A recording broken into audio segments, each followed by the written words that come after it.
Along rindu ayah. Terima kasih kerana memberikan hibah ayah. Dengan legasi ayah, yuran pengajian Along, pembiayaan rumah dan kereta, malah perbelanjaan harian pun dapat ditanggung selepas ayah pergi. Walaupun ayah sudah tiada, ayah adalah sumber inspirasi kami untuk menjadi insan yang lebih baik. Hibah boleh melindungi yang tersayang, memberi sepenuh hak kepada mereka tanpa sebarang proses rumit pembahagian harta pusaka. Inspirasi anda adalah untuk menyediakan yang terbaik buat mereka. Jadikan inspirasi anda satu kenyataan dengan Sun Inspirasi. Sun Inspirasi, pelan Takaful Universal perkongsian lebihan.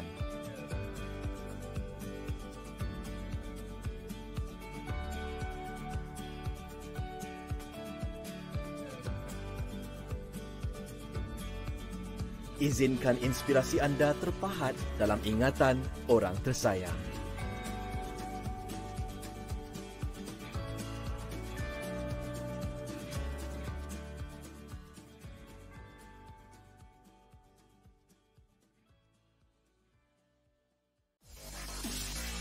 Consumers who want to have better choices in their lives. Halal adalah nilai signifikan yang membezakan kita daripada negara-negara lain. Trend untuk menjurus mencari barangan halal juga kepada orang-orang yang bukan Islam. It's time for us untuk cari produk yang halal, baik suci untuk kita. Bukan saja makanan tapi juga produk luaran. Masyarakat lebih celiklah tentang kehadiran ubat ataupun saliman halal ni. Adakah masanya untuk kita memperkasakan TJ halal di Malaysia di kala pandemik ini? Stories that tell and explain. More information on kinihalal.com.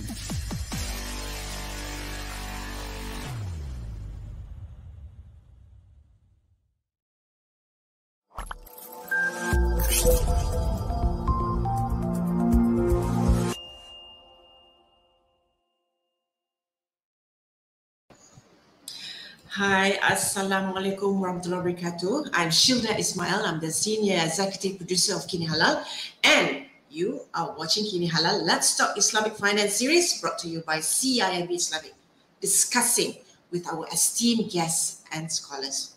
All right, COVID-19 pandemic has affected all of us, literally everyone, and on a global scale, it has forced all of us to face our fears in some way, whether it's the fear of becoming ill, losing a job, closing our business, or having to be isolated and alone. All these unknowns are creating a sudden and crucial need, reiterating the need here to get our affairs in order.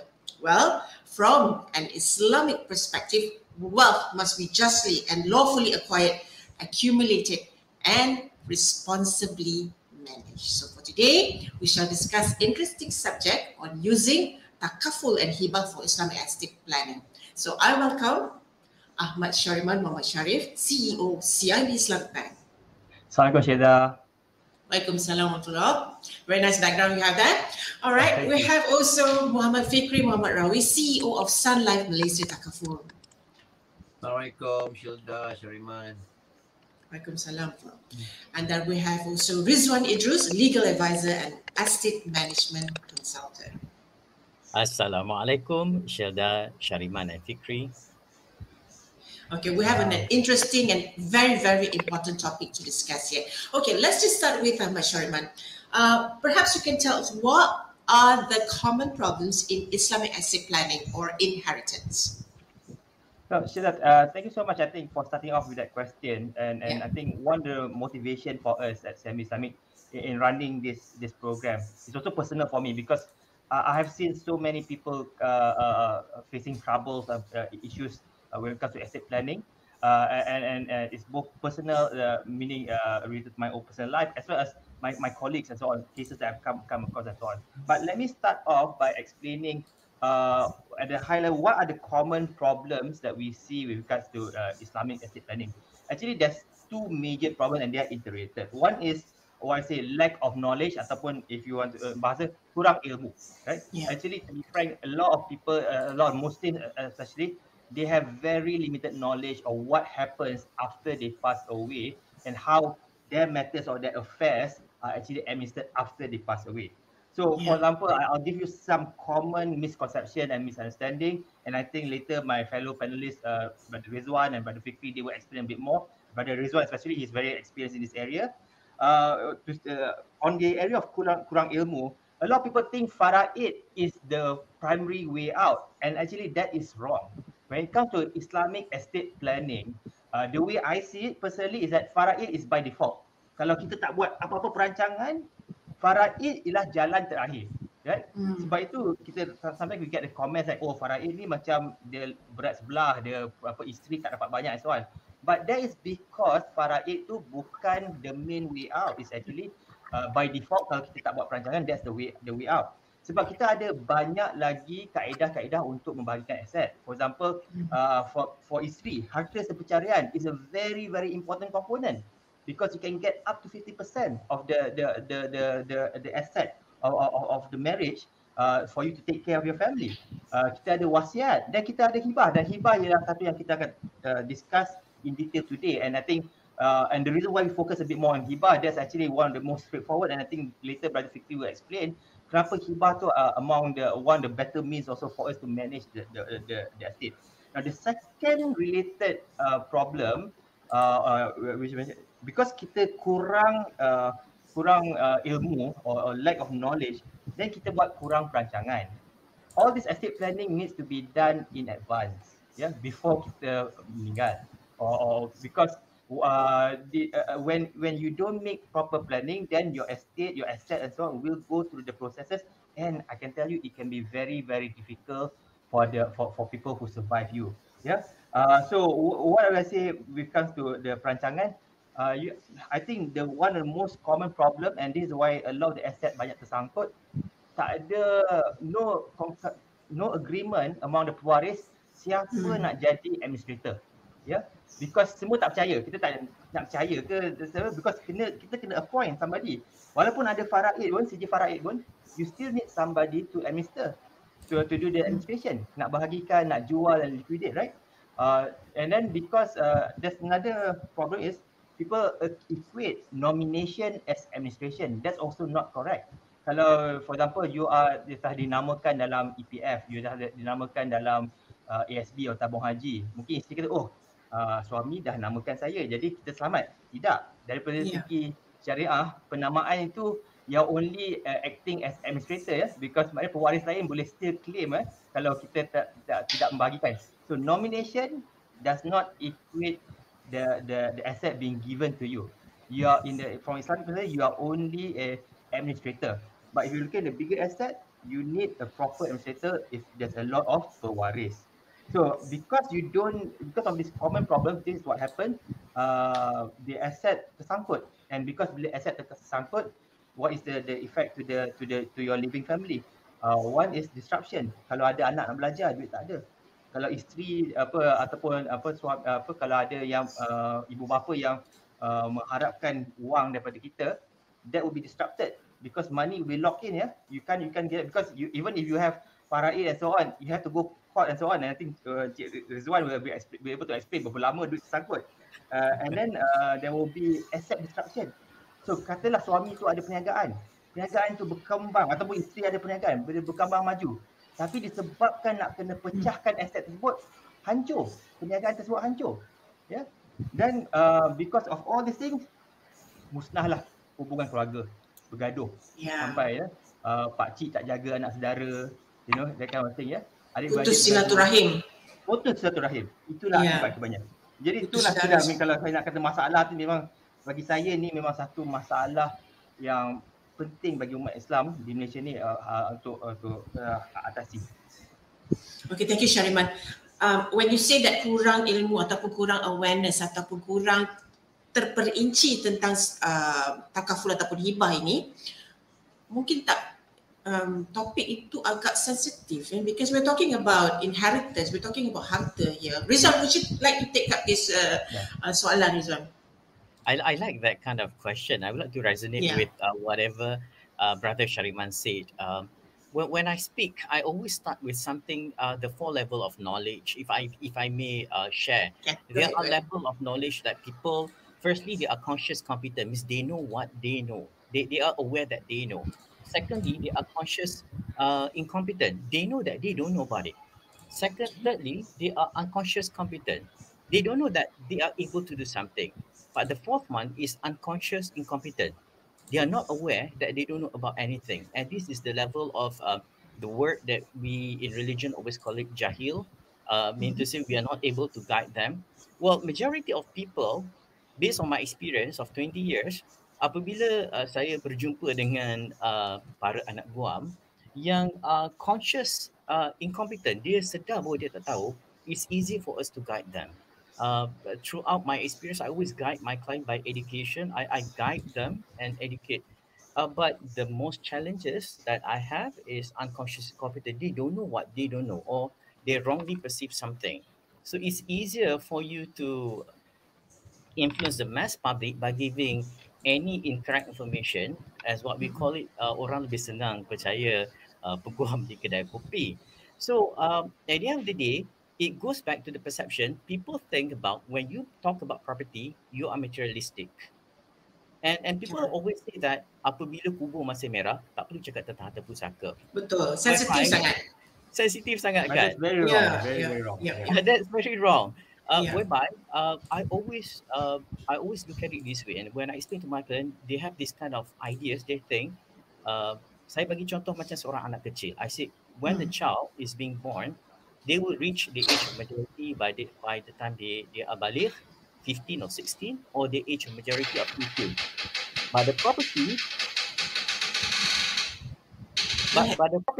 ataupun harta adalah seorang anak yang tidak pernah balik ataupun dewasa. Jadi perlu dijaga dengan kasih sayang dan juga ilmu. Jadi bila semua orang sedar bahawa harta ni mesti dijaga, mesti ada tuan yang baru. Kalau sudah meninggal seseorang itu, tuan yang baru kena ambil tanggungjawab, bahagikan kepada orang yang berhak. Semua orang faham tentang perkara itu, tak akan timbul isu sensitivity that the grave is still red, you don't talk about property.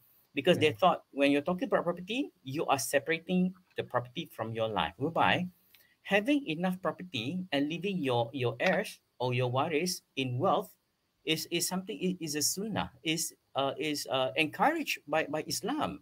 You must leave your waris in a sustainability condition with hibah takaful, with estate planning, will, harta sepencairan, on all those things. So it's not actually what you have inside the hand, it's what inside your head that you must educate the public first. And I can see that the most conscious knowledge is come from ladies. They are aware that they need all this kind of thing. So I applaud the action taken by CIMB Bank and Sun Life by sharing this thing to make sure that awareness goes to the broader level, to the general public. That's my response, Syilda. I think women are more better persuasive personality. I guess so. Okay, we're going to talk about kenapa ataupun wanita ataupun anak perempuan harus mendengar juga this conversation today. We will go on later afterwards. But first, Fikri, do you, in general, who needs estate planning the most? Fikri. Fikri, you need to unmute your mic. Okay, good. It's unmute already. Well, generally, everybody needs estate planning, right? Yes. But for specifically, the estate planning is required for couples that do not have children, couples who have only daughters, couples who have adopted children, husbands who practice polygamy, couples who have children with physical disability, couples who wants to buy a house together, and people who have complex assets portfolio, as well as mu'allaf. So these are the people who, when you come to the first problem that our brother Shahriman mentioned just now, they fall back to faraid, right? So when faraid happens, there will be complication because the faraid is clear about who should get the properties. So, for example, if it's a couple with adopted children, so they will be left out of the faraid distribution. So these are the people who really need, wealth planning. Okay, thank you so much, Fikri. Okay, coming back with Shahriman, as we were talking about kurang ilmu pengetahuan, kurang perancangan, okay? So these are the things that we need to also address to women sebab selalunya, I'm sure Flo would also agree with me, banyak kes-kes study dan kebanyakan adalah melibatkan wanita, okay? Ataupun legacy wanita itu, contohnya dia punya anak dan sebagainya. Dan why should women be aware of hibah takaful, and how are we in Malaysia? Okay, let's not go globally. How are we, the awareness levels in Malaysia and in general, based on your experience? What do you think about this? So, Syilda, I'll say that I'll start off by saying that number one, what call this? We tend to put too much trust on the men folk to know what they're supposed to do when things happen, and personally, I don't think that should be the case. And number two, sometimes isteri ataupun kaum wanita ni banyak mengalah. They tend to give in rather than confront, because when it comes to the stage where there's no planning and and matters comes to a head either in the court or whatnot, the ladies tend to mengalah to the detriment of their family and so on, and themselves as well. So I'll give you an example. One is, so this is something that happened to somebody, a colleague, somebody I know when I first started my career and whatnot, and he passed away suddenly on motorcycle accident. The wife she doesn't work. She has 5 young children, all were school going. They had a single property. They're not well to do. They I would say in the B40 or the bottom M40 category, but they were earning enough. He was earning enough, but not like they have a lot of assets or anything, right? And unfortunately, the first thing that the family did was to ask for their share of faraid. And the wife was panicking and doesn't know what to do because the only asset that they have was the house, and to the point that they expect them to sell the house in order for the families, the husband's family, for the male relatives or the other relatives to be satisfied. Yeah. Fortunately, in her case, the husband did take some protection and whatnot. So the money from that cruise protection, she used it to actually cover and pay off the other pewaris so that they can still stay in the house. But then ourselves, the former colleagues, the employer, because I was by the time we were no longer in the same company, but also his current employer at that point in time, they were generous. They give him they were giving the family other financial support. But for me, that was a travesty, right? Because the family was supposed to, when you take the share, you're supposed to take care of the anak-anak, the anak-anak and so on, right? Just don't take just the money. It comes with the responsibility. Tapi it comes to that point, and again, this is not somebody with a lot of asset, yeah. You're talking just enough to sustain for the money, so it was very sad. The other instances, and I can talk about my own circumstance, because my father passed away when I was very young. But in my case, even for my mother, even when there's no dispute among the family members and everybody was very, agree that it goes to the family and so on, the process takes time. The process takes time. Cash became an issue because it takes time to unlock the assets and whatnot. So walaupun tak ada dispute pun, you will have problems. Apalagi kalau you ada dispute. And that's why I say ladies, you need to know, because generally, I know if I look at the statistics, women do outlive their men, that's number one. Number two, unfortunately, dari segi keluarga kita sekarang, suami isteri bekerja, kita banyak joint asset, tapi sometimes not every family will last. Mungkin ada berpisah and so on, ada complicationnya. Jadi sekarang sudah ada banyak complication. Kita pun ada tanggungjawab sendiri to the parents and so on, and plus tanggungjawab to the anak-anak and so on. So For the ladies, they need to know simply because this matter will affect your livelihood greatly. If your husband doesn't want to share, please do ask them to make because dia lagi susah bila things have happened. Because kalau tak, for example, like harta pencarian, kalau that's not stated early, then you actually lose quite a fair bit of your right. Yeah. And I think one more personal instance, like for me, I only have daughters. I also need, as a husband, I need to make sure that as a father, I need to make sure my daughters are provided for. But my daughters also need to be aware or understand what is their right as well. Yeah. So I think that's why I think ladies need to have a greater awareness as well on this matter. Redzuan, I see that you're smiling. I'm sure that you have something to say with regards to, I'm sure you have come across so many cases and you wish to share to us cerita-cerita di sebalik. Syilda, when you ask me about stories, kita memang boleh buat drama sebenarnya. Okey, tak apa, kita buat episod kedua. Okay, sebenarnya Syilda, bila Brother Shahriman mentioned about that he has daughters only, and we talk about female in general, I would like to iterate two examples. First, this is a real life case. You know, a father left behind only one wife, one daughter, and two sisters of the father. Yeah, maksudnya tinggal 4 orang waris saja. And the property that he left was the tanah kampung, and the value was about 7 figures. I would say easily less than 10 million. One piece of land.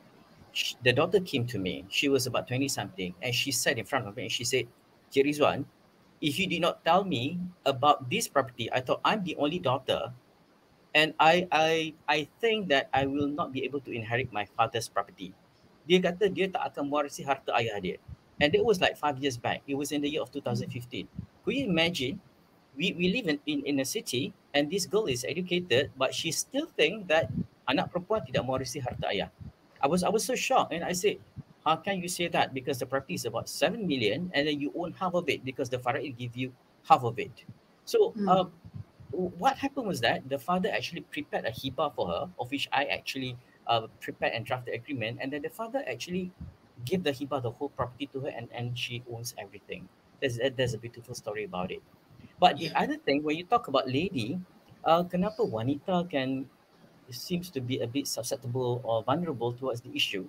The thing is, when a husband passes away, most of the cases, when they bought property, it will only based on their name, because the wife is not working. So they will register the property under their name. So the wife will have a realization or enlightenment that my husband passed away. So what I should do? And then all the IPA will come in and say, we have entitlement of this property. So this unemployed wife left alone with children, she doesn't know anything because she cannot sometimes not register the property under her name. So she also doesn't have any savings because macam mana dia nak bayar bahagian kepada waris yang lain. So all these waris, seeing that si mati meninggalkan harta yang agak banyak, they start claiming that they have rights of the property. Well, also that's also goes back to the enlightenment dan kesedaran of the property. Now, apabila kita bercakap tentang harta sepencaran, Brother Shahriman gave a very good enlightenment that ladies should also understand their rights on harta sepencaran. It actually precedes their rights on faraid. Kerana bila mereka menuntut harta sepencaran itu terlebih dahulu, mereka akan mengambil bahagian harta sepencaran itu terlebih dahulu, bakinya baru difaraidkan. And yet, that still does not solve the stigma or even the mentality among in the society. Real story, a mother actually not working, age 60, the husband passed away. Left 2 houses, one is 3 million, the other one is 2 million. Bayangkan dia berkahwin sejak muda, tak bekerja, membesarkan anak-anak. So bila suaminya meninggal dunia, dia menuntut harta sepencaran dan mahkamah bagi. Mahkamah berikan kepada dia lebih kurang dalam 35% daripada harta sepencaran. And dia dapat bahagian dia, bakinya akan difaraidkan. Yang sedihnya, anak-anak lelaki yang telah dewasa boleh kata kepada ibunya, kata kenapa mak masih lagi nak pun harta sepencaran, sedangkan bahagian mak sudah ada harta faraid 1/8. Dan saya agak terkejut, saya kata itu adalah hak ibu, hak isteri yang bersusah payah dengan suami ketika suami tak ada apa-apa dan membeli rumah dan tinggalkan harta lebih kurang 5 juta. Tak akan ibu tu nak dapat 1/8 saja. Berikan hak beliau sedikit lah. Jadi bila saya melihat perkara tu, kenapa lelaki jarang jumpa? Lelaki kalau kata isteri meninggal, jarang nama properti atas nama isteri. Selalunya properti tu atas nama suami. Tapi wanita ni dia susah sebab stigma masyarakat lah. Mereka rasa macam perempuan ini haknya 1/8. So balik pada cerita ni sikit, saya cerita ni sebab cerita berdasarkan cerita benar masyarakat. Apabila anak lelaki umur 40-an kata kepada maknya, kenapa mak tutup atas berjalan?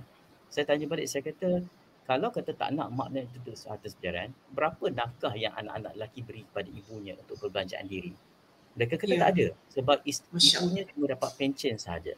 So when we talk about the estate planning, is a holistic approach that we must have. Is faraid, harta pencarian, wasiat, hibah, everything, Syilda. And it all start with your understanding and from the mind. That's my response to it. Okay. Dari segi apa ni orang kata pengetahuan dan juga dari segi sosial dan juga dari segi bagaimana kita mendalami ilmu syariah itu. Okay, next kita nak juga tahu tentang solusi dia. Okay, perhaps Fikri, you can tell us, what are the financial instruments and solution, like Redzuan kata tadi, wholesome ataupun holistic financial instrument ataupun solution that are available to address these above issues. Okay, in short, I think the answer to this question is hibah. All these issues that has been raised, the solution is hibah. So, Sun Life Malaysia Takaful's product that is distributed through CIMB all carry this powerful conditional hibah as a feature that all your financial needs. So hibah complements faraid and complements wasiat, right? As you know, hibah generically is an Islamic financial instrument to give away your wealth to others while you are alive. So Sun Life Malaysia's Takaful conditional hibah is the ultimate gift to your loved ones while you are alive, and it's conditional. That's why it's called conditional hibah. It's conditional upon your death, where the transfer takes effect immediately. So let me tell you why Sun Life Malaysia's Takaful hibah, conditional hibah, is powerful. There are a few reasons. Number one, Sun Life's Takaful hibah is protected by an act, the Islamic Financial Services Act 2013. So that's very powerful. A lawyer can tell you that.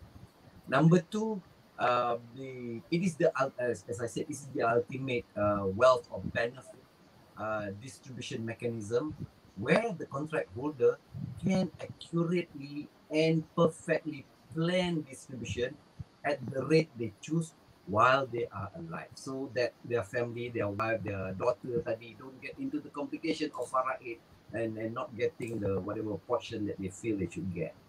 Number three, the hibah benefit distribution can be predetermined and do not need to go through faraid. I mentioned that already, so that's very powerful. No need to go through faraid. And number four, it benefits both Muslims and non-Muslims. So anyone can pick up the Sun Life Malaysia Takaful product at CIMB and hibah their wealth to anyone. And lastly, hibah nomination can be done at any time and change from time to time electronically via Sun Life's e-hibah on our Sun Access portal. So if you subscribe to Sun Life Malaysia's Takaful's product via CIMB and you sign up through Sun Access, let's say you made an investment in Sun Inspirasi for 1 million ringgit and you want to name your son because your wife has already got whatever distribution already, and you do it online, and suddenly you want to change it to your second son, you can do it instantaneously. So this is how the Sun Life Malaysia Takaful conditional hibah is powerful and it's a solution to all these issues that has been mentioned by Shahriman and Redzuan. Thank you. Okay, thank you so much.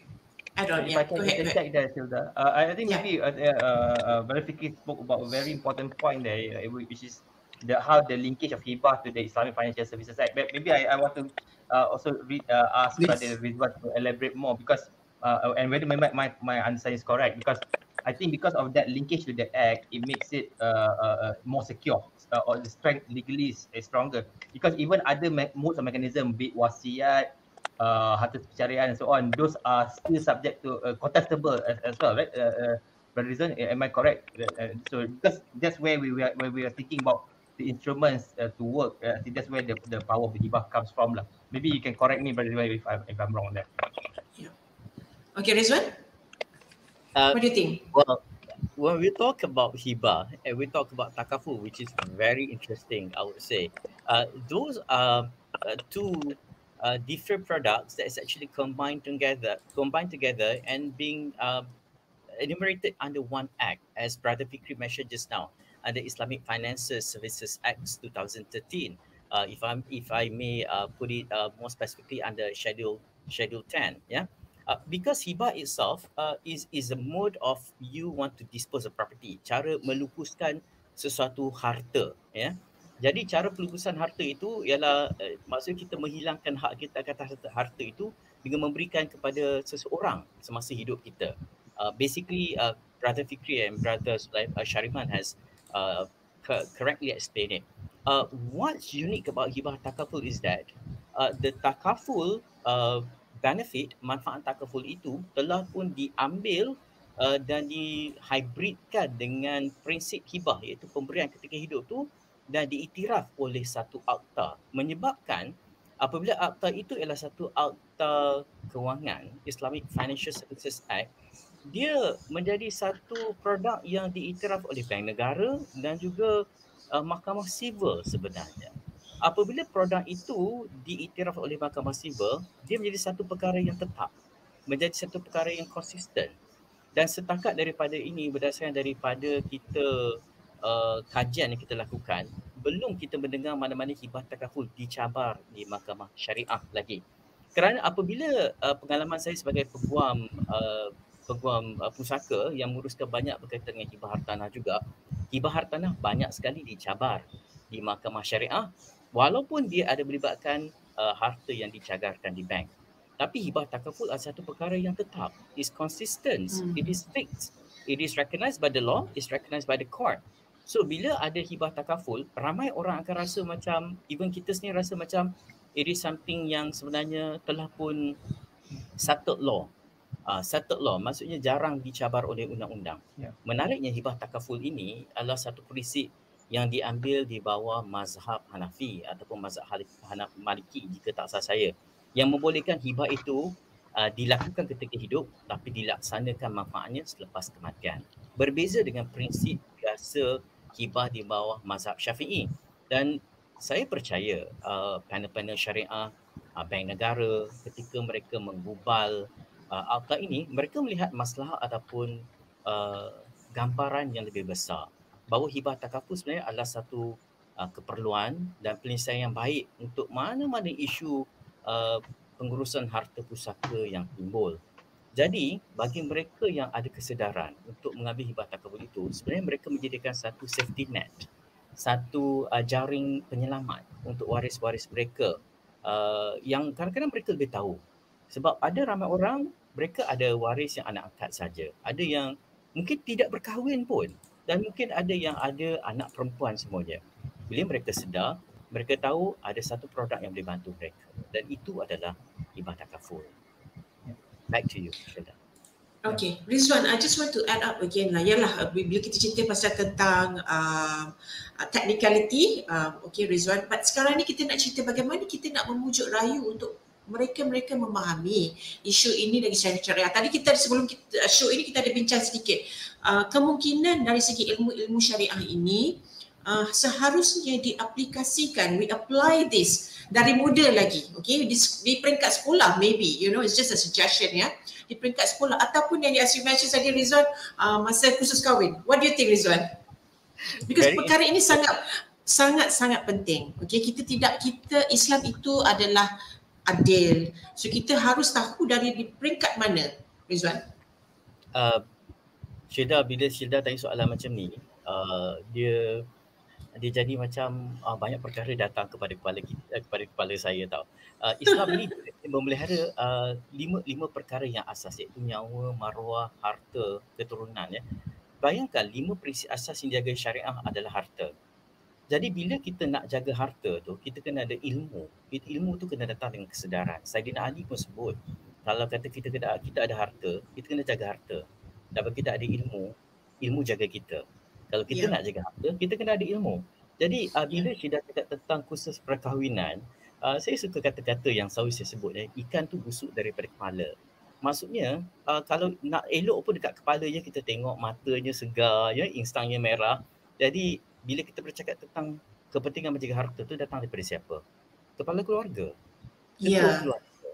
Ayah keluarga. Bahkan kadang-kadang bila kita bercakap tentang kepala keluarga, adakah ia tanggungjawab ayah saja semata-mata? Tidak semestinya. Sebab kalau kita tengok, ketua keluarga adalah suami, tapi ketua rumah tangga adalah isteri sebenarnya. Jadi kadang-kadang kita ni memang beli rumah, tapi masuk saja langkah pintu tu, maybe Brother Shahriman and Brother Fikri can resonate with it. Bila langkah pintu tu, sejak daripada apa yang depan pintu tu sampai ke dapur, jangan sentuh apa-apa, tengok saja. Boleh beli tapi jangan ubah apa-apa. You know, because itu ialah kepala rumah tangga adalah isteri. Dia Minister of Home Affairs. Minister of Home Affairs. Kadang-kadang Minister of Finance. So kadang-kadang dia macam akan bising-bising, abang buatlah takaful, buatlah apa semua. At the end of the day, you also must marry a very brilliant lady, wanita-wanita yang must be well informed about importance of managing property. Saya pernah jumpa kadang-kadang pasangan suami isteri yang kadang datang bersama, isterinya tu cerdik, dia akan tanya soalan-soalan yang bijak, yang bila kita jawab suaminya akan mendengar.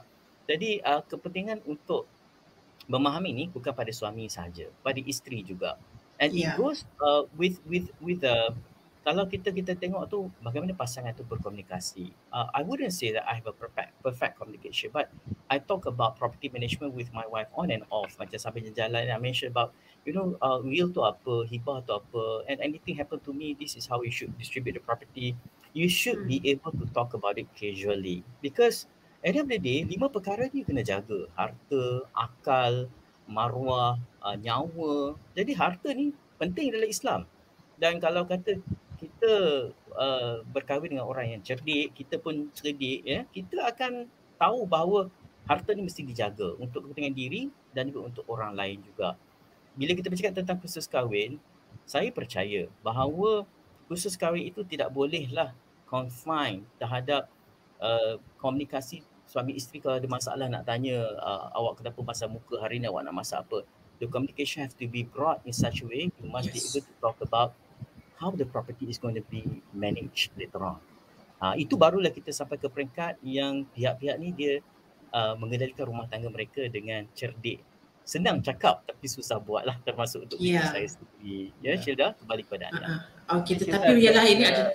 Go ahead Shahriman. No, the point I think when you talk about kursus kahwin ni, sometimes people want to talk about the rights but they don't want to understand the responsibility. For me, bila you dapat tanggungjawab tu, you ada responsibility tu, you kena ambil sekali lah. Dia dua-dua, kita bukan ambil satu tapi bukan yang satu lagi. Jadi itu satu yang kelemahan saya lihat daripada segi pendidikan, because lebih ramai yang tertumpu pada what's my right, apa hak saya, tapi tak nak ambil tahu apa tanggungjawab saya. That comes to that right, because it comes together, because that is what we will be asked later on in afterlife. You got that right, tapi apa tanggungjawab you? What did you do? Did you carry out your responsibility? I like it. I would like to interject that, you know, interjecting in such a way that I would like to add on to what Brother Shahriman said. They were so correct, because there are two things that we speak about: what's your right and also what's your responsibility. Dalam faraid, ramai sangat orang tak bercakap tentang rights. Mereka tak bercakap tentang responsibility. Mereka bercakap tentang rights. Men will always come to their female waris and say, my entitlement is 2 portion from your portion. Mereka akan cakap lelaki dapat banyak. So Tuan Shahriman cakap tentang what is my right kan. So banyak sekali orang lelaki cakap hak saya lebih, hak awak kurang. Tapi bila saya terangkan kepada anak guam, saya kata, do you know what's your right comes with is a responsibility. Dan bagi waris lelaki yang dapat banyak bahagian mereka ni, terutama dengan izinnya anak-anak lelaki, saya kata tahukah anda orang lelaki bila mendapat harta pusaka yang 2 bahagian yang banyak itu, mereka ada 4 wanita yang mereka kena jaga, iaitu yang pertama ibu mereka kalau masih hidup, mereka kena nafkahkan. Yang kedua, mereka kena nafkahkan isteri mereka. Yang ketiga, mereka kena nafkahkan anak-anak perempuan mereka. Yang keempat, mereka kena nafkahkan kepada saudara-saudara perempuan mereka, adik-adik perempuan mereka. Bermaksud, kalau kata adik kita dah kahwin, perempuan pun, kalau dia susah, dia boleh tuntut nafkah kat kita. Anak perempuan kita dah kahwin pun, dia susah, dia boleh tuntut nafkah kat kita. Sebab kita lelaki dapat 2 bahagian. Sebab kita ni memberi nafkah. Tapi orang perempuan tak wajib bagi nafkah. Sebab tu bila orang faham bahawa yang dapat banyak tu tanggungjawabnya besar, yang dapat 1 bahagian sikit tu orang perempuan tu tanggungjawabnya sebenarnya menerima nafkah daripada orang. So these two are about right and responsibility has to be understood in full and also completely. Itu pandangan saya. Terima kasih. Okay, thank you so much. Okay, Fikri, perhaps from your point of view, coming from Sun Life, what are the awareness that you within the company and also to spread the awareness to your agents untuk kita terapkan.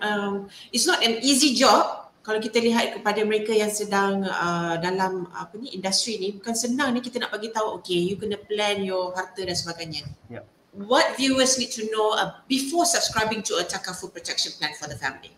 Yeah, so what I'm going to say is not just relevant for your Takaful, but also relevant to how you manage your affairs and so on. And first of all, please make sure, please don't think that this is only masalah orang yang berada or so on. No, it is actually a problem that you need to manage from day one, right? Once you are earning, having an income, you are starting to be, once you are responsible for people, you still need to have an understanding, and you need to see what you can do. So when I answer that question, what do you need to know before you go and make your plans? So first of all, you need to look at where are you in your stage of life, yeah? Sebab as I said, benda ni bukan masalah orang yang sudah sampai tahap yang dia dah banyak harta. It's not. Even masa kita start bekerja, tapi just you need to understand at different stage of life what you need to do, what you need to protect, what you will be different. The instruments you want to use is also very different, right? So first of all, where are you at your stage of life, in life? So kalau you're already baru bekerja and you don't have tak ada pasangan, tak belum kahwin, but you have your ibu bapa, then they are the primary person that you want to protect and so on, right? But if you already have family, then say maybe you have young children, you want to think about their requirements in the future and so on. And then later on stage in life when you already accumulated assets and so on, then what happens when you pass away or something like that? But actually, sometimes when we talk about this, yang paling kita lupa, and this is where most financial planners will always say, the first person that you need to protect is yourself. Yeah. So when it comes to product Takaful and so on, I always give, I mean personally, and also when people, when I talk to young people, say like, once you just start working and so on, first of all, you need to protect yourself. Meaning, get protection in case you lose the ability to work. Jangan ingat kita muda, kita boleh bekerja, because I have seen people and I've had people who I work with getting stroke at a very young age, mid-20s, late 20s, and they're not able to work normally after that. Yeah. So first and foremost, when you still have your health and so on, protect yourself, protect source of income for yourself, protect in case you cannot work and so on, right? But then the second part of the thinking is that after you have protected yourself, who else do you want to protect? Depending on your stage of life. Kalau masih single, mungkin your parents, mungkin ada saudara lain yang you want to protect, right? If you are remarried, your spouse, your children, even if they're young, their education and so on, healthcare for your parents and so on. But when you are already brother, then maybe say how do you want to allocate in case of all the issues that we spoke earlier. So first, where are you at in the stage of your life? Number 2, write down who do you want to protect. And the easiest way for me nak fikir benda ni je, kalau kita tak ada lah, siapa yang paling terkesan? Siapa yang paling terkesan? Siapa yang amat depend, who is your dependent? Siapa yang really depend on income from you? Alright, so those are the people that you need to prioritize when you think about the Takaful. Then the third piece is, then only figure what kind of instrument, what kind of product would be suited to your budget to also provide the protection that you want to give, yeah, or give the protection to all the people that you have identified earlier, right? And there's a lot of protection. There's a lot of kind of protection. Again, prioritize first. I say, do not forget about protecting yourself, because you yourself might be in need in the future, right? So those are for me the general rules that when you want to think about takaful products or any wealth product, where are you in your stage of your life, who do you want to protect, and then what are the right instruments for me, yang mana yang tak contestable, cepat, cash flow, yang mana yang dibahagikan paling cepat. All those things are what needs to bear in mind. But worst comes to worst, if you're not sure, please, we are always welcome to our branches. We are always happy to talk to you about all these things, right? And try to guide you accordingly. Sorry, I can see Brother Fikri is also back. Maybe to talk a bit more about the plans and so on. Yeah. Perhaps you can add on to what Shahriman had said just now. Yes, sure. Fikri? I think that there are plenty of financial instruments, right? So at CIMB, Sun Life Malaysia Takaful offers complete suite of products that will meet your financial planning needs. Generically, these products are divided into protection, savings or investment, and medical and health needs. So as I mentioned earlier, all Sun Life Malaysia Takaful products carry the conditional hibah feature and can help you to address this the intestate issue mentioned. So specifically for planning purposes, we have so many products. We have Sun Inspirasi, we have Sun Enrich I, and the list goes on. But basically, this product are legacy type or wealth management planning type of product, where you can choose a limited pay universal takaful plan, where you contribute for, say, for example, 10 years, and it gives you coverage of 20 years. Contribute for 15 years can give you a coverage of 25 years, and so on. And no medical underwriting and checkup is required. This is specifically for Sun Enrich I. And you can choose your cash payout up to 400% every 2 years, and the final benefit of 2,000% when it matures. And as I said, it carries the conditional hibah feature that can address whatever potential future issues that you may have for ibu-ibu, isteri-isteri yang hendakkan suami-suami dia menamakan pelan-pelan macam Sun Enrich I ni, namakanlah pada dia kan. Boleh dibuat di CIMB. Okay, thank you so much, Fikri. All right. Okay, Shahriman, I would like to ask you, does COVID-19 somehow significantly affect a better performance on takaful, and how the perception on takaful and hibah, since we're talking about perception here? So I think, okay, I would say this dalam dari segi every musibah ni dia ada hikmah dia kan. So that's how I see it. And I think one of the hikmah pandemic is actually it has brought the attention to everyone. Actually, we cannot take for granted whatever we have. Even as simple as just going out to travel and so on, benda tu, nikmat tu dah ditarik kan, sebab kita sekarang semua dalam ketakutan. Tapi the second hikmah is that it also made a lot of people think about kematian tu pasti, tapi sometimes itu mungkin for people it takes time for them to register. So this COVID, when you can see semua lapisan masyarakat affected, and then unfortunately you see quite a number of deaths from people that you know, your family members, your colleagues and so on. It brings in that question, what do I need to plan better for the future? So I think while we're still in this pandemic, so let's take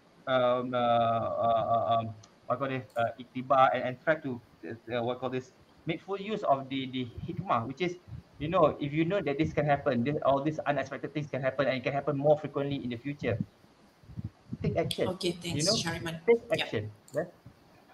Okay, thank you so much. And perhaps you can, Redzuan, you can enhance that and say that inilah masanya untuk kita melihat offer-offer yang berada di pasaran ketika ini untuk mengetahui dan mempelajari atau mengetahui, mendalami ilmu estate planning ini. Redzuan, what do you think? terutama sekali di COVID-19 yang telah memberi kita hikmah dan juga memberi kita satu kesedaran. Kalau tidak, kita we take this for granted. You know, I said, I think I'm going to be okay. You know, I'll be taken care of. You know, especially ibu tunggal sekarang bukan sahaja mereka tidak bekerja, ibu tunggal juga ada yang bekerja juga pula, kan? Bagaimana pula tu dengan Redzuan? Now is better than ever when we speak about estate management and estate planning, because during pandemic, when we started off in March 2020, surprisingly, the number of requests from clients to prepare will and hibah has shoot up. Is one of the business, if I may say it, in aspect of one department in legal, is estate management and estate planning has gone up and is almost kalis ekonomi, kejatuhan ekonomi. Jadi bila kita bercakap tentang perkara itu, pada masa itulah sebenarnya saya dengan aktifnya sepanjang daripada Mac 2020 bahkan sampai sekarang, bayangkan sudah hampir 2 tahun. Pengajaran saya online berkaitan dengan hibah itu adalah satu proses yang berterusan, dan pembelajaran itu paling banyak dihadiri oleh peguam-peguam. Bayangkan peguam-peguam ini bila mereka hadir, feedback yang diberikan oleh mereka sebenarnya, mereka sendiri maklumkan bahawa terlampau banyak permintaan dan persoalan daripada anak guam berkaitan dengan hibah terutamanya. Jadi bila kita cakap tentang perkara itu, mereka akan tanya kepada saya, what is your approach in handling people's estate management? I said, you know, if you understand the basic formula, you understand the whole picture, you'll be able to help your client to achieve their estate planning goals. Dan saya ada satu formula yang selalu saya akan gunakan. You kena sentiasa ingat perkara ini, dan orang perempuan akan suka perkataan ini. Saya gunakan formula Hawa dan batin. You know, dia ada Adam dan Hawa. So Hawa dan batin. Hawa adalah the first leg of understanding estate management. First, you have to understand about the property atau harta, dan wa adalah waris-waris yang terlibat. Sebab kalau seorang itu meninggal dunia ataupun dia tidak berharta, maka kaki-kaki yang lain untuk pengurusan harta pusaka itu akan kolaps dengan sendiri. So ha adalah harta, wa adalah waris, ba adalah cara pembahagian harta pusaka, T adalah tempat permohonan harta pusaka dibuat, dan tin, I adalah instrumen pembagian harta pusaka. Dia cakap tentang instrumen, di situlah hibah takaful itu datang dan menjema memberikan kesannya. Jadi, now better than ever, pengurusan harta pusaka, bila kita bercakap tentang pengurusan, is management or planning, adalah seperti satu perkara yang menjadi keperluan. People come and say that they fear for their life, as what Brother Shahriman has said, and they want to make sure that their heirs, waris-waris mereka itu, ditinggalkan dalam keadaan yang lebih baik. Dan ketika itulah sebenarnya ramai juga orang-orang dekat luar sana yang selama ni mungkin tersalah faham. Mereka sedar bahawa sebenarnya kefahaman mereka adalah a distorted understanding. Dulu orang fikir bahawa hibah takaful tak penting. Sekarang hibah takaful adalah antara satu produk yang sebenarnya is one of the best safety net untuk waris-waris, terutamanya wanita-wanita ya, ataupun isteri-isteri yang tidak ada pendapatan dengan pekerjaan tetap ya. Mereka akan rasa bahawa this is the best time for them to subscribe to any hibah takaful like Sun Life, Sun Inspirasi, to protect themselves. So now better than ever, kalau kata orang bercakap tentang pengurusan pusaka, bukan sekarang. Kadang-kadang ada kes yang saya buat tu 70 tahun pusaka pun baru datang kepada saya. Tapi dia punya kesedaran tu tinggi mencanak bila naik COVID-19 ini. So macam Brother Shahriman kata, there is blessing in disguise. Ada hikmah yang sangat besar di situ. Okay, Redzuan, hold on first, but what are the potential court procedures ataupun legal implication kalau seseorang itu meninggal dunia tanpa estate planning ataupun will ini? Okay, good question, Syilda. I like it. Brother Shahriman, Brother Fikri mentioned about testate and testated. So these are the two main category of property when the person pass away. If the person die intestated, bermaksud dia tidak meninggalkan wasiat. Tapi testated sendiri itu bermaksud dia meninggalkan wasiat. Sebenarnya bila kita faham, dan Brother Shahriman cakap tentang kalau bagaimana kalau seorang itu mati tanpa meninggalkan wasiat, kita memang sudah ada tetapan-tetapan default yang mahkamah sediakan, ya, undang-undang sediakan untuk kita lalui proses-proses itu walaupun tanpa wasiat. Tetapi satu perkara yang perlu saya tekankan bahawa walaupun undang-undang itu menjadikan sistemnya, yang harus menjalani sistem itu adalah waris-warisnya sendiri. They have to make sure that the system is being followed fully and completely to make sure that it is attained in the end. Perkara yang pertama, apabila seorang Muslim meninggal, dia adalah satu option untuk pergi ke mahkamah syariah, kerana mahkamah syariah sahaja adalah pihak yang berkuasa untuk mengeluarkan CJ faraid. Perkara yang kedua ialah untuk melantik pentadbir ataupun wasi. Pentadbir ialah di mana orang mati tidak meninggalkan wasiat, maka dia tidak melantik wasinya terlebih dahulu. Jadi di sini yang di mana peringkat kedua di mana mereka kena duduk dan berbincang siapa yang nak menjadi pentadbir pusaka si mati. Yang ketiga barulah mereka boleh discuss untuk membahagikan, untuk distribute the property kepada waris-warisnya. Dan yang keempat adalah untuk menguatkuasakan perintah pembahagian yang telah pun mereka memperolehi. Menariknya, apabila kita bercakap tentang hibah takaful itu dia adalah satu sistem default yang lebih menarik dan efisien, bahawa bila berlaku kematian tanpa melalui 4 proses tadi, mahkamah syariah, perintah pentadbiran, perintah pembahagian, boleh terus diberikan kepada nomini ataupun orang yang dinamakan untuk menerima manfaat takaful itu tadi. So hibah takaful sebenarnya adalah satu suplemen, dia macam vitamin yang kita makan, sebenarnya jadi booster untuk pengurusan harta pusaka yang sangat baik. Walaupun kita ada sistem default, tapi sistem default ini bila Brother Shahriman cakap juga tadi, dia kata bila waris ramai kan, tak tentu juga tau. Kadang-kadang waris 4 orang pun gaduh je 5-6 tahun. Betul. Dan saya pernah tengok waris 100 orang boleh settle dalam masa 2 tahun. So at the end of the day, is to the people. This is not on the property itself. Sistem memang ada, tapi manusia yang menjalani sistem itu. Jadi pandangan saya serta seruan saya kepada para pendengar, mereka perlu make sure yang mereka sudah ada satu booster dan suplemen itu daripada awal. Dan hibah takaful adalah satu suplemen yang sangat bagus untuk mereka. Okay, thank you so much. Okay, Redzuan, you have a very interesting job, and amanah, I would say. Shahriman, perhaps you can. We have already been talking and discussing about almost about an hour. And any nasihat ataupun seruan people out there with regards to our topic today? Yeah, I'll just keep it simple. I think ambil tahu, ambil tindakan. Okay. So we are trying to actually increase awareness.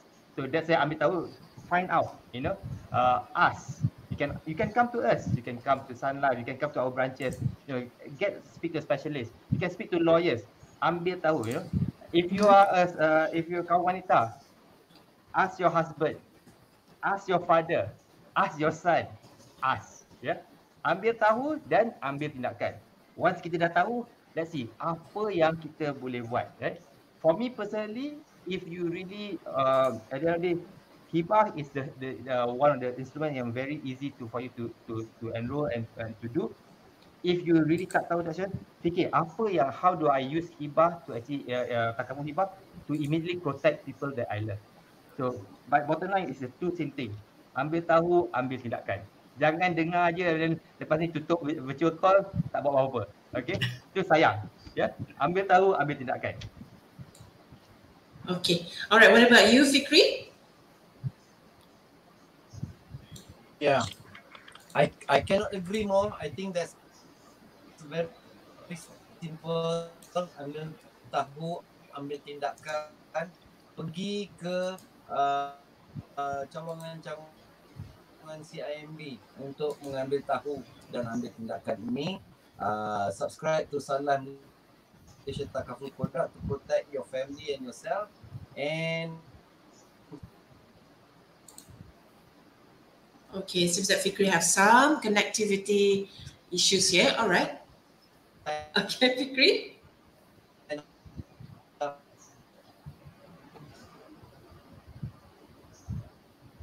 All right. Inshallah. Okay, we'll come back to, I think we have come back to the end of the show.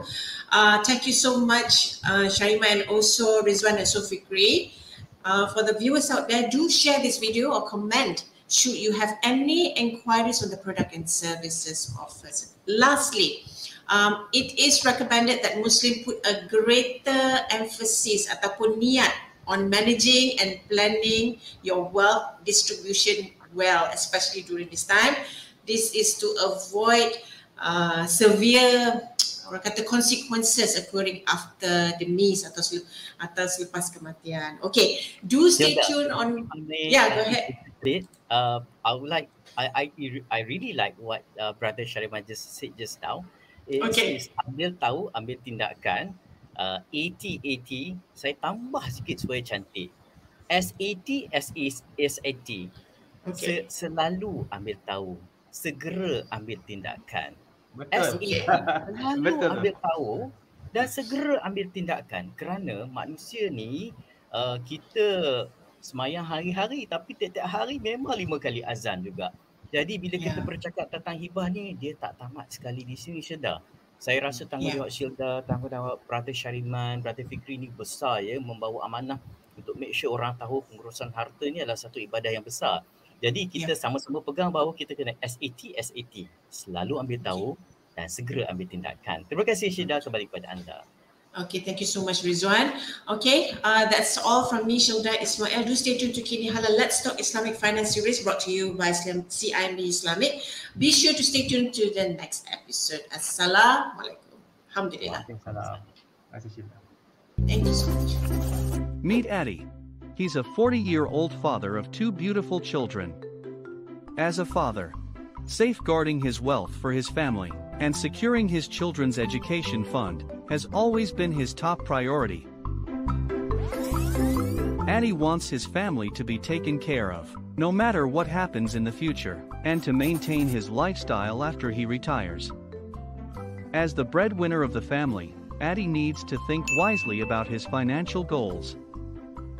Sun Enrich I has just the exact solution for Adi. Sun Enrich I is a hassle-free enrollment Takaful plan, which allows Adi's participation without undergoing medical and financial underwriting. Sun Enrich I, savings and protection that grow together. Retirement fund. Checked. Adi can choose any one of the 3-term contribution plan options to suit his retirement plan. With cash payout reinvested into a Takaful investment-linked fund, it brings potential upside, and more so, with regular cash payout that is steadily increasing over the years, the total of which may increase up to 400% of Takaful annualized contribution. At the end of the contract term, Adi will get to enjoy a maturity benefit of up to 2,000% of the Takaful annualized contribution paid together with the reinvested cash payout in the unit fund account if any. Education fund. Checked. Deferred cash fund plan offers a meaningful purpose. Adi can easily withdraw the reinvested cash payout from the unit fund account as tuition fees or any other education expenses for both of his children. This plan assures his family of their children's future education funds. Financial Commitment Settlement Fund, checked. Sun Enrich I plan may be used to pay off financial commitment in the event of untimely death or total and permanent disability. Protection and Hibah, checked. Sometimes, unfortunate events may just happen in an instant. Adi deep-heartedly wants his wife and children to be comfortable financially when he's no longer around. In the event of loss of a loved one, it will be awful to go through lengthy inheritance procedures to reclaim frozen assets. Sun Enrich I offers Takaful Hibah as direct cash distribution tool to loved ones in the event of untimely demise. With Takaful Hibah nomination, Adi's Takaful benefit will be directly distributed as a gift to his family within just 14 days according to his wishes. The plan also offers an additional 100% of the total Takaful contribution paid in the event of accidental death or total and permanent disability. Adi knows that this is the plan he wants to safeguard his family. With Sun Enrich I, Adi's financial goals are all fulfilled now. Sun Enrich I is now available at any of the CIMB Bank and CIMB Islamic Bank branch. CIMB Islamic Bank branches are co-located at CIMB Bank branches nationwide. Speak to any of our CIMB sales representatives to find out more.